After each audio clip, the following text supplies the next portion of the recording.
Olá, senhores. Nós vamos falar um pouco sobre a Internet das Coisas, a Internet of Things, IoT.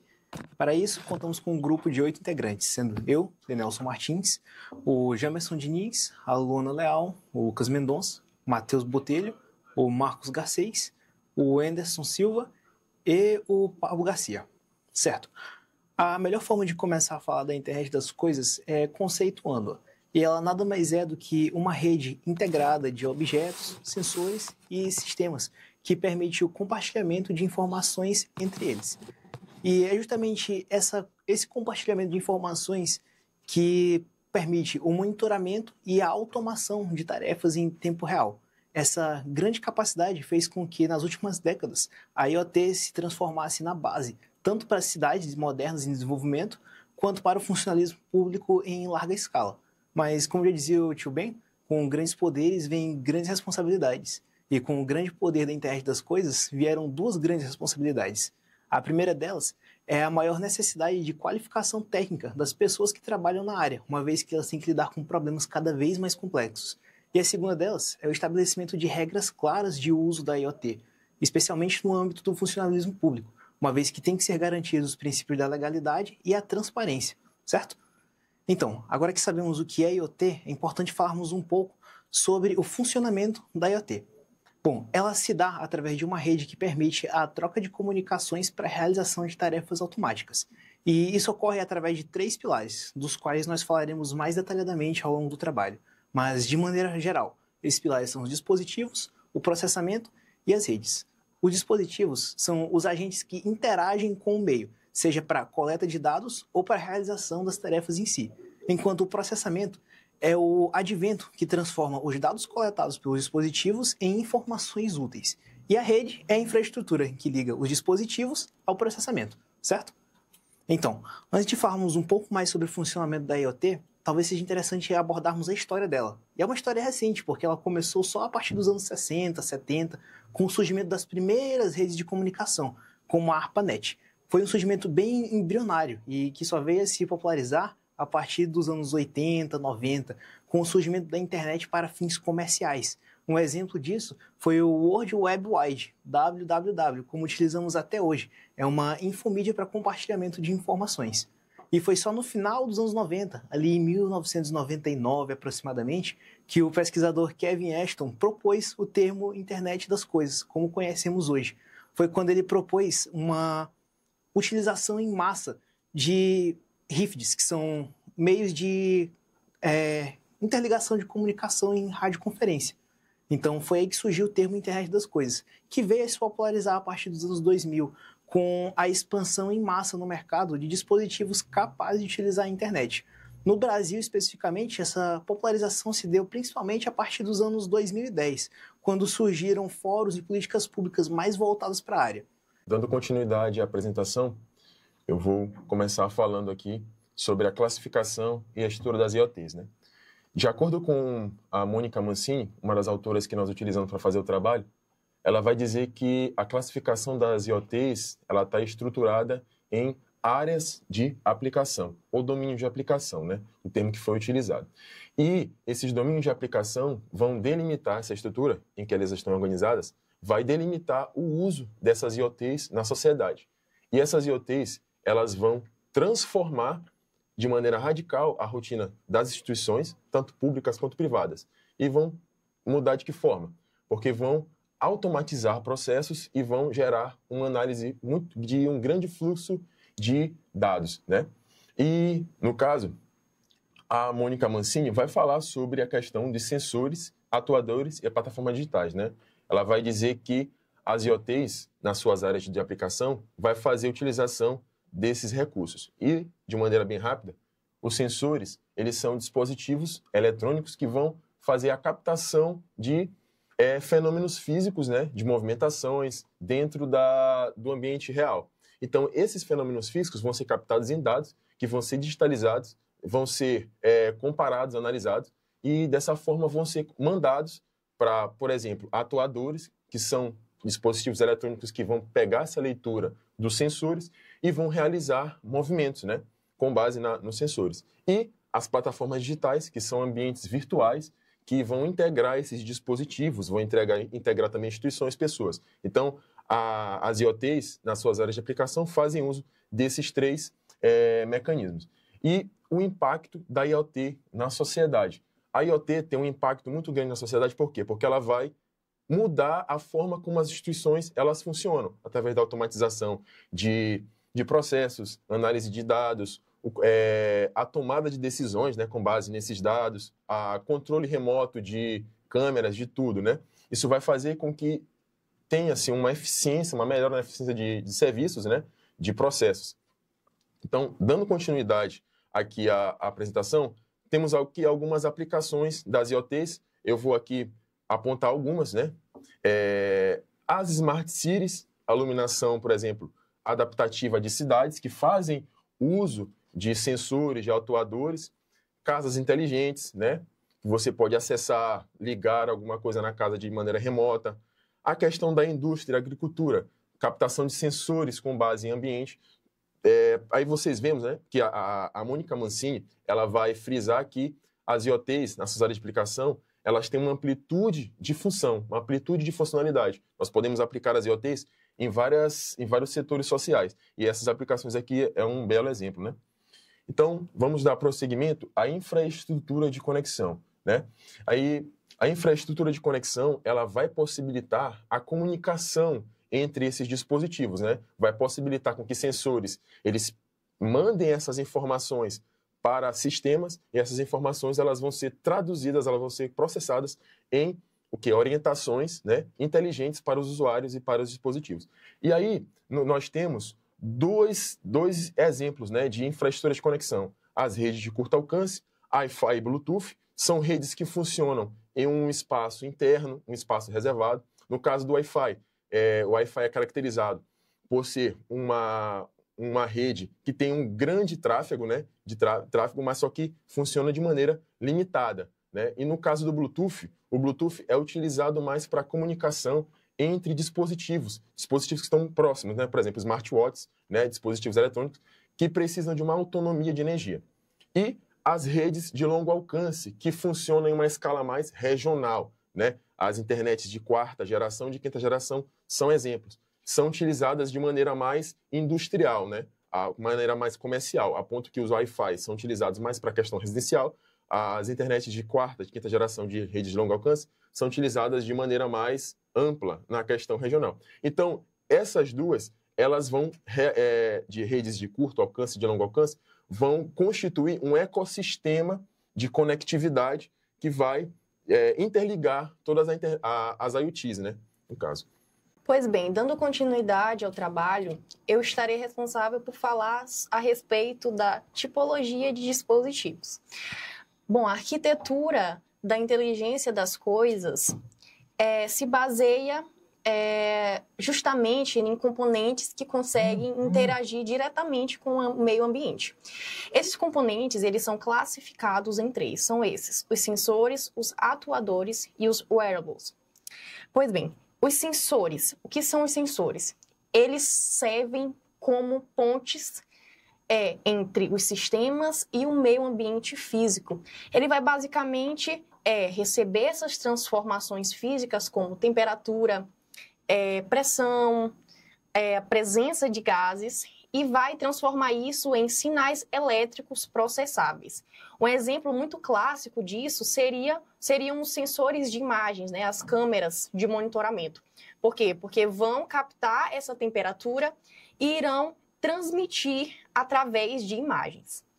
O próximo seriam os atuadores. Os atuadores são contrários aos sensores, porque eles fazem a troca inversa, né? Eles vão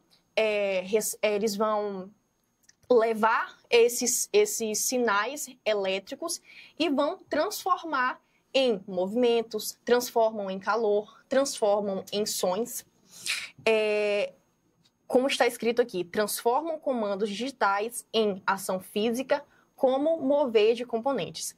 Já os wearables são dispositivos vestíveis. Eles podem estar presentes tanto em vestimentas como até mesmo no próprio corpo humano. Um exemplo disso, e clássico também, é os nossos relógios digitais, que conseguem aferir os nossos batimentos cardíacos e também ver como é que está a nossa pressão, enfim. Pois bem, esses dispositivos, eles têm muitos benefícios, né? Esses benefícios dizem respeito, primeiramente, como exemplo, a eficiência e a automação, né? Por quê? Porque essa comunicação de máquina a máquina promove que haja a redução de erros humanos em determinados processos. Agora, o que diz respeito à manutenção preditiva. Esses componentes, eles conseguem, através da sua inteligência, prever futuros erros. Isso vai evitar que existam falhas, né, em processos. Agora, a sustentabilidade é algo muito interessante e que diz respeito muito à nossa atualidade, porque são utilizados em cidades inteligentes esses dispositivos. Em cidades inteligentes, pode-se utilizar e automatizar processos como a energia. Então, eu automatizo esse processo para que haja a economização, né? A economia de energia. Já na agricultura também se utiliza, já que o processo agropecuário, o processo agrário, ele pode ser automatizado e, a partir disso, eu posso poupar recursos hídricos. Entretanto, como qualquer dispositivo, como qualquer sistema, existem também as desvantagens, né, que são os malefícios. Um dos malefícios principais é a ameaça à privacidade. A coleta massiva e invisível de dados pessoais e biométricos sem consentimento pleno. Esses dispositivos, eles podem ter acesso irrestrito a dados pessoais. Eles podem coletar esses dados e podem não só o isolar, mas também podem transmitir para outros dispositivos. A segurança frágil é um dos pontos também. Por quê? Porque esses dispositivos, muitas vezes, não têm uma segurança fortificada. Além disso, também pode se destacar, por fim, os ciberataques. Esses ciberataques são, na verdade, um acoplado com a segurança frágil, né? Porque se houvesse, de fato, uma segurança potencial, não existiria a possibilidade de ataques cibernéticos a esses dispositivos. Tá, bem. Qual é a importância do futuro oficial da Polícia Militar de conhecer sobre a internet das coisas, né? Está relacionado à aplicação delas na segurança pública, né? Com o monitoramento inteligente, o uso de bodycams, o policiamento preditivo e a gestão da frota de uma forma um pouco mais eficiente e aprimorando esse policiamento e essa segurança pública, correto? Vamos lá. O monitoramento inteligente, ele é o acompanhamento contínuo do fluxo de veículos e pessoas, facilitando essa identificação de situações anômalas e resposta rápida. Por quê? Porque esse monitoramento inteligente, ele seria ligado a uma central geral que estaria também em constante comunicação com as viaturas, com os chefes de patrulha, com os comandantes, né, dessas patrulhas, porque eles iriam fazer um acompanhamento contínuo desse fluxo de pessoas, né? A gente já sabe que vai ocorrer ali vai travar o fluxo de veículos em uma determinada área. Então, a gente já tem esse acompanhamento em tempo real sobre esse travamento ali das vias. Então, como é que é a melhor forma que o policial ali do batalhão rodoviário, como é que ele vai fazer isso? Então, ele já vai ter essa interconexão com essas centrais e já iria facilitar ali de como ele ia fazer as rotas de fuga ali para o trânsito, né? E o monitoramento contínuo do fluxo de pessoas também, né? De como está esse fluxo de pessoas. Isso tudo de forma interligada. Então, é muito importante que o oficial da Polícia Militar, ele conheça essas ferramentas, né? O uso de bodycams asseguram uma maior transparência, correto? Nas ações policiais e possibilitam a intervenção rápida em situações de risco, confrontos ou emergências médicas, né? Então, não necessariamente deveria ser somente em uma central, mas o oficial que estaria acompanhando essa guarnição, essa patrulha, ele teria acesso às bodycams de cada policial da patrulha dele. Por quê? Porque daria uma maior segurança, uma maior transparência e maior respaldo até para esse oficial, pois ele estaria ali monitorando as ações da patrulha dele. Então, assegurando uma maior transparência dentro dessas ações policiais. A exemplo, a gente tem a mega operação do Rio de Janeiro, né? Que agora, com a situação que já está começando a ficar mais calma, né? Por assim dizer, mais calma, eles já estão começando a fazer a coleta de dados do que estavam nas câmeras corporais desses policiais que foram nessa mega operação, né? Para saber se, de fato, ocorreu como foi mencionado nas histórias e tudo mais. Correto? Então, é de suma importância que o oficial, comandante de patrulha, ele tenha essa noção de como é a utilização da bodycam e como isso pode ser interligado utilizando esse sistema da internet das coisas, né? Das IoTs. O policiamento preditivo e a gestão de frota, né? O policiamento preditivo seria a identificação de procurados e comportamentos suspeitos, ajuste proativo e de patrulhamentos estratégico com base em dados, né? Então, esse policiamento preditivo, ele seria como assim? Ele identificaria em um local qual seria a mancha vermelha ali a mancha criminal daquele local. Se ela atinge mais do lado esquerdo daquele policiamento, se ela atinge mais do lado direito, então onde é que eu tenho que colocar mais policiais, onde é que eu tenho que colocar mais patrulhas para poder fazer isso de forma mais eficiente e poder estar controlando mais aquele evento. E esse policiamento preditivo também, com identificação de procurados, ele pode servir de forma como uma IoT juntamente com o sistema de vídeo monitoramento, né?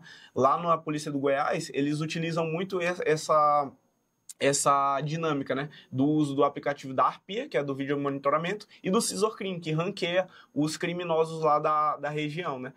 Se ele está em um alto grau de patente, por assim dizer, ali no crime daquele local, e fazendo a busca e apreensão de forma eficiente, né? E a gestão de frota com sensores embarcados que monitoram a localização, desempenho de uso, permitindo rotas eficientes, manutenção e gestão de recursos. Como assim? Essa gestão de recursos seria... será se esse veículo está fazendo a velocidade de patrulha ali, que ele está fazendo essa velocidade de patrulha, está gastando muita gasolina, andando muito rápido? Ou então sensores embarcados, para saber se essa viatura está já com... se ela já está com o material dela já defasado e já tem que trocar, fazendo essa manutenção preditiva ali com base nesse estudo telemétrico, né? Com base nesse estudo telemétrico e monitoramento de localização, para saber se de fato a viatura está onde ela diz estar. Dando continuidade ao trabalho, irei falar agora aos senhores sobre o lado sombrio da internet das coisas. Os dispositivos de IoT têm baixa segurança, tornando-se alvos fáceis. Esses dispositivos, nós podemos citar como exemplo câmeras, alguns smartwatches que têm acesso a informações do usuário e que eles não possuem um sistema de segurança adequado para ter essas permissões. Botnets transformam dispositivos em redes zumbis para ataques em larga escala, como demonstrou o caso Mirai. Mirai é um exemplo de um software malicioso que adentra esses dispositivos de IoT. O objetivo dele é controlar ou então fazer ataque massivo para que o dispositivo pare de funcionar, né? O objetivo dele é com que o usuário original, que contém o login e a senha, não consigam acessar esse dispositivo. As principais ameaças cibernéticas. Os botnets podem gerar DDoS. DDoS foi isso que eu acabei de falar. São ataques massivos a um sistema. Um exemplo disso, que não é um DDoS, mas é quando fazemos a prova do Enem e o resultado sai. O site ele recebe muita informação e muito acesso, e com isso outros usuários não conseguem ter acesso às informações da sua prova. Mas isso não é um ataque DDoS, só ratificando. Mas tem a mesma dinâmica. Dando continuidade, sobrecarregando sistemas ou espalhar ransomware. Ransomware é quando alguém sequestra dados de uma pessoa através de criptografia e cobra a pessoa para poder ter o acesso de volta. Paralisando dispositivos e sistemas críticos. A defesa exige hardware seguro e monitoramento contínuo. Como eu já falei anteriormente, esses dispositivos, por serem mais simplificados, a exemplo de câmeras, por exemplo, de monitoramento, eles não possuem atualizações contínuas. Isso faz com que o sistema fique falho, diferente de um computador, por exemplo, um notebook, que frequentemente ele recebe atualizações, ele consegue ter uma camada de proteção melhor do que esses dispositivos de IoT que não são computadores ou então smartphones, por exemplo, que eles têm atualizações mais frequentes também. Privacidade e regulamentação. Sensores coletam dados pessoais continuamente, permitindo perfilamento e vigilância. Esses aplicativos, esses dispositivos, eles conseguem ter acesso constantemente às informações do usuário sem que ele tenha controle sobre isso. E, às vezes, na entrada desse dispositivo, ele dá várias permissões em camadas muito grandes de profundidade. E isso faz com que o usuário perca o controle desse acesso que ele deu, dando muita liberdade para esses dispositivos. A solução envolve privacidade, um design de privacidade e conformidade com a Lei Geral de Proteção de Dados, que é a legislação que é pertinente a essa parte de tecnologia, garantindo a transparência e a proteção de dados para o usuário. Bem, dando continuidade à apresentação, eu falarei sobre um assunto muito importante, que é os mecanismos de proteção. Como vimos anteriormente, a internet das coisas, ela relaciona muitos dispositivos que adquirem informações do usuário, como digitais, senhas, própria localização da pessoa. Então, faz-se necessário criar todo um sistema de segurança para, pelo menos, minimizar, né, controlar os danos que possíveis ataques possam acontecer, né? E nesse sistema de proteção, a gente divide, né, basicamente em 3 grandes áreas, que é a criptografia, né? A primeira área é a criptografia, que assegura a confidencialidade, a integridade dos dados, impedindo interceptações e uso indevido durante a transmissão. Né? Então, a criptografia ela vai pegar aquele dado e vai fazer com que haja uma dificuldade maior de acessar aqueles dados. Ela vai fazer com que o sistema ele fique mais seguro em relação a alguém que queira acessar aquelas informações de forma externa. Né? E a autenticação garante que dispositivos e usuários autorizados acessem os recursos críticos, utilizando múltiplos fatores para mitigar riscos. Isso a gente vê muito também em alguns programas de celulares, né, que pedem autenticação em 2 etapas, né, tanto no celular quanto no e-mail. Isso ele faz necessário para garantir que aquele usuário que está tentando acessar, ele realmente é a pessoa que está adequada a acessar aquela informação. Para evitar, novamente, que usuários externos e com intenções duvidosas possam acessar aqueles dados. E o outro mecanismo é a segmentação. Isola dispositivos IoT em sub-redes distintas para limitar a superfície de ataque e proteger contra a vulnerabilidade. Então, em vez de fazer todo o sistema interligado, o que vai fazer com que o sistema seja frágil, porque se uma área for atacada, ela vai comprometer todo o resto. Esse mecanismo ele segmenta, né, várias áreas ali, agrupa seja por funcionalidade, por alguma afinidade ali entre aquelas áreas, para que, se aquela área sofrer um ataque, as outras áreas ela não vão sofrer, né? Caso seja necessário alguma ação paliativa, só vai ser realizada naquela área. Então, seguindo, né, é importante também a gente ter um embasamento legal. para essas proteções. E esse embasamento está na LGPD, né? Que é a Lei Geral de Proteção de Dados. Então, ela é uma obrigatoriedade legal, né? Órgãos públicos devem justificar a finalidade e necessidade da coleta automática de dados. Então, não pode ser algo aleatório, não pode ser de bolo, né? Como a gente fala. Tem que ser tudo respaldado na lei. Direitos fundamentais, garantia de acesso, correção e eliminação de dados pessoais captados pelo dispositivo. Então, existem dados que são sensíveis, que são considerados dados sensíveis e eles não podem ser coletados sem a devida autorização da pessoa, né? E transparência. Transparência. O cidadão deve ter clareza sobre como as suas informações são tratadas e compartilhadas pelo governo. Como se trata de órgãos governamentais, a publicidade e a legalidade ela tem que ser andada de mãos dadas, né? E diretrizes e impactos. A interconexão da IoT aumenta a vulnerabilidade, exigindo prevenção ativa contra acessos não autorizados, especialmente em serviços essenciais. E equilíbrio entre inovação e privacidade, com segurança desde a concepção.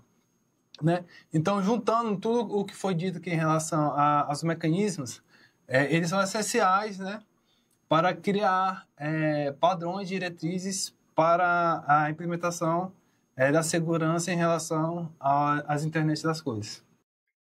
Agora eu vou contextualizar um estudo de caso sobre a cidade de Barueri, no estado de São Paulo, que é uma cidade que se tornou referência na atualidade por integrar justamente a tecnologia com uma gestão municipal da cidade. Barueri é uma cidade que ela enfrentava diversos problemas, como problemas de segurança pública, de mobilidade urbana, eficiência energética e principalmente sustentabilidade, por se tratar de uma cidade que estava em expansão. E esses tópicos que eu já citei são problemas clássicos de uma cidade que está crescendo territorialmente e no quesito da população também. Agora eu vou trazer também alguns tipos de sistemas que a cidade implantou para solucionar os empecilhos. Soluções implementadas com a IoT. O primeiro é o sistema Detecta, que foi uma inovação da prefeitura ao criar um sistema que ele reúne câmeras. O sistema OCR. OCR é o quê?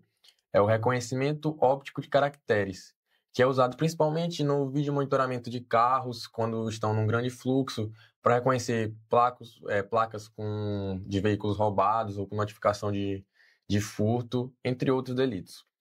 E uma análise automatizada para controle de ocorrências e vigilância em tempo real, que é justamente esse vídeo monitoramento. O segundo tópico, iluminação pública de LED. Nas grandes cidades, a falta de iluminação pública está atrelada também ao índice de criminalidade. Por exemplo, se você vai andar numa rua escura, você não se sente seguro em transitar naquele local. Geralmente pode ter algum criminoso lhe aguardando no final da rua para efetuar um roubo, um furto dos seus telefones, dos seus pertences. Então, com essa inovação tecnológica de colocar a iluminação de LED nas vias públicas, já mitigou bastante esse problema no quesito da segurança pública. E o terceiro é a digitalização de serviços, que é como alvará online, monitoramento de resíduos e gestão arbórea digital. Esse terceiro ponto, ele focou mais na questão da sustentabilidade. Quando você digitaliza serviços em uma empresa, por exemplo, na prefeitura em si, você está deixando de usar aquela quantidade enorme de papel e digitalizando tudo nas nuvens de junção de documentos. E por último, eu vou mostrar o resultado em si baseado em dados dessas políticas públicas. Houve a redução de 43% nos roubos de veículos com sensores e câmeras, que é o sistema OCR que eu falei, que ele é principalmente usado para verificar veículos, cobertura de quase 100% na coleta seletiva e monitoramento de áreas verdes. E, por último, uma maior satisfação popular e eficiência operacional com a modernização da iluminação, que foi o que eu já havia deixado claro. A pessoa ela vai se sentir mais segura em transitar numa determinada via se ela está bem iluminada e visível para todos que vão transitar por ali. Iniciamos a parte final analisando um artigo de 2023 que trata sobre a videovigilância na cidade de Recife. O estudo comprovou que a utilização das câmeras foi vital para a sensação de segurança.